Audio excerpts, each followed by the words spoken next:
अस्सलाम वालेकुम जी। मां शांजा बतूल तव्हां सां मुखातिब आहियां ऐं मां इहो चवणु चाहींदमि त अॼुकल्ह सोशल मीडिया ते हिकिड़ी माना टेलीफिल्म आहे, अलाए को ड्रामो आहे, इहो हिकिड़ो वायरल थियो आहे। तव्हां शायदि ॾिठो आहे, अलाए न ॾिठो आहे। उहो आहे हिकिड़ो सिंधी, माना असां सिंधियुनि ते तनक़ीद कई वई आहे ऐं उन में जंहिं परफॉर्म कयो आहे उहा आर्टिस्ट आहे सबा ख़ान।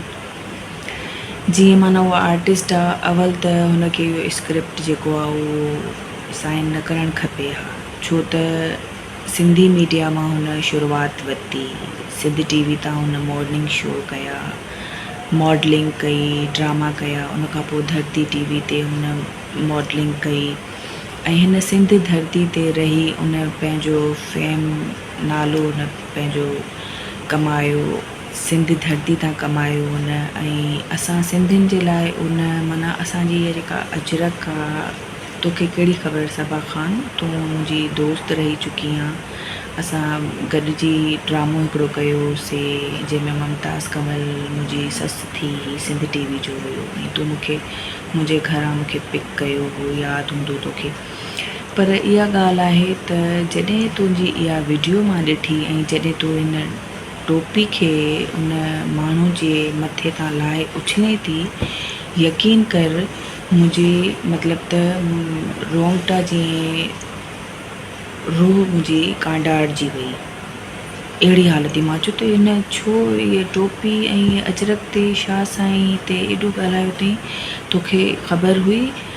चवंदा आहिनि त रब रुसे मत खसे, या त तुंहिंजी मत खसी वई या शायदि तोखां रब रुसी वियो आहे। ऐं छा साईं जी इहा धरती, असांजी सिंध धरती खे तूं एॾो कुझु ॻाल्हायो आहे। असांजा जेके आर्टिस्ट आहिनि उहे छो चुप आहिनि, एक्शन वठनि न। मां इहा क्लिप हैदर क़ादरी ॾे मोकिली, उहो चुप रहियो। मां इहा क्लिप सोराब सूमरे खे मोकिली, उहो बि चुप रहियो। ऐं नजमा काविश खे मोकिली, हुन बि सिर्फ़ु इमोजी मोकिलियो त इहो छा आहे।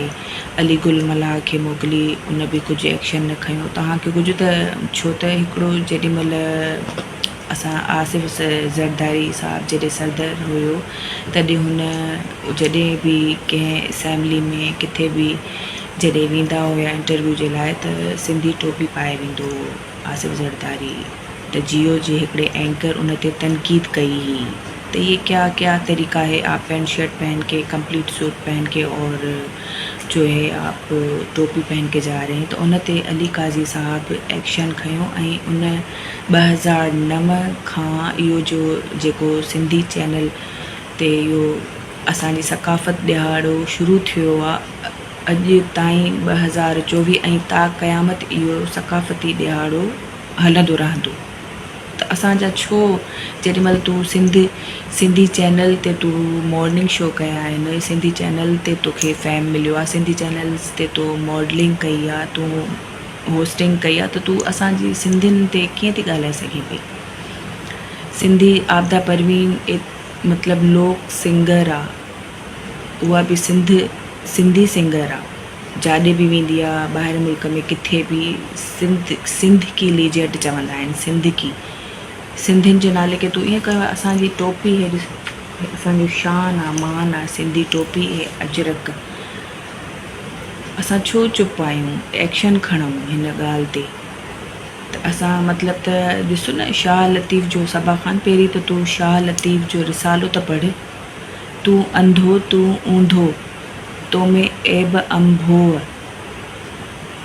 पाप न पसी पंहिंजा ॾींहुं ॿियनि ॾे ॾोह। इहे शाह साईं कंहिंजे लाइ चया आहिनि? पाप न पसी पंहिंजा ॾींहुं ॿियनि ॾे ॾोह, हैफ़ आहे तिन ते पाक सम्झे जेको पाण खे। वॾी ॻाल्हि आहे। मां इहो बर्दाश्त न कयो। मां चयो न, छा असांजी सिंधी टोपी, छा असांजी अजरक, ऐं इहा बि ख़बर न आहे त 5000 साल पुराणी अजरक, 5000 साल पुराणो, 5000 साल छा आहे? इहो कहिड़ो तरीक़ो आहे? तव्हां चओ था त असां पढ़ियल लिखियल आहियूं, इहो पढ़ियल लिखियल आहियो? कहिड़ा तव्हां इंजीनियर आहियो, डॉक्टर आहियो या वकील आहियो, छा आहियो? प्रोफेसर आहियो? हिकिड़े आर्टिस्ट आहियो न, आर्टिस्ट आहियो, ग्रेजुएट आहियो, ॿियो छा? मूंखे इहा ॻाल्हि न वणी। मां त चाहियां थी त हाणे मतिलबु त मूंखे मुंहिंजी दिलि चई त मां इहा वीडियो ठाहियां। असांजी सिंधी टोपी, असांजी अजरक, इहो असांजो मान आहे, शान आहे। ऐं तूं सिंध धरती ते रहे थी पई, कराची सिंधियुनि जी आहे ऐं सिंध ते रहे थी पई, तूं इहो ॻाल्हायो आहे, मूंखे इहो तमामु बुरो लॻो। ऐं असांजा जेके आर्टिस्ट आहिनि, मां इहा सोहराब सुमरे खे मोकिली, उन बि कुझु न चयो। ऐं इहा वीडियो मां हुन ॾे मोकिली, हैदर कादरी ॾे, अलीगुल मल्हार ॾे, महमूदा लाखो ॾे मोकिली हुई, त उन्हनि जा के रिप्लाए न आया। तव्हां कुझु त चओ न, तव्हां बि सिंधी आहियो न। बहरहाल मूंखे जेको चवणो मां चई छॾियो, अॻिते तव्हांजी मर्ज़ी।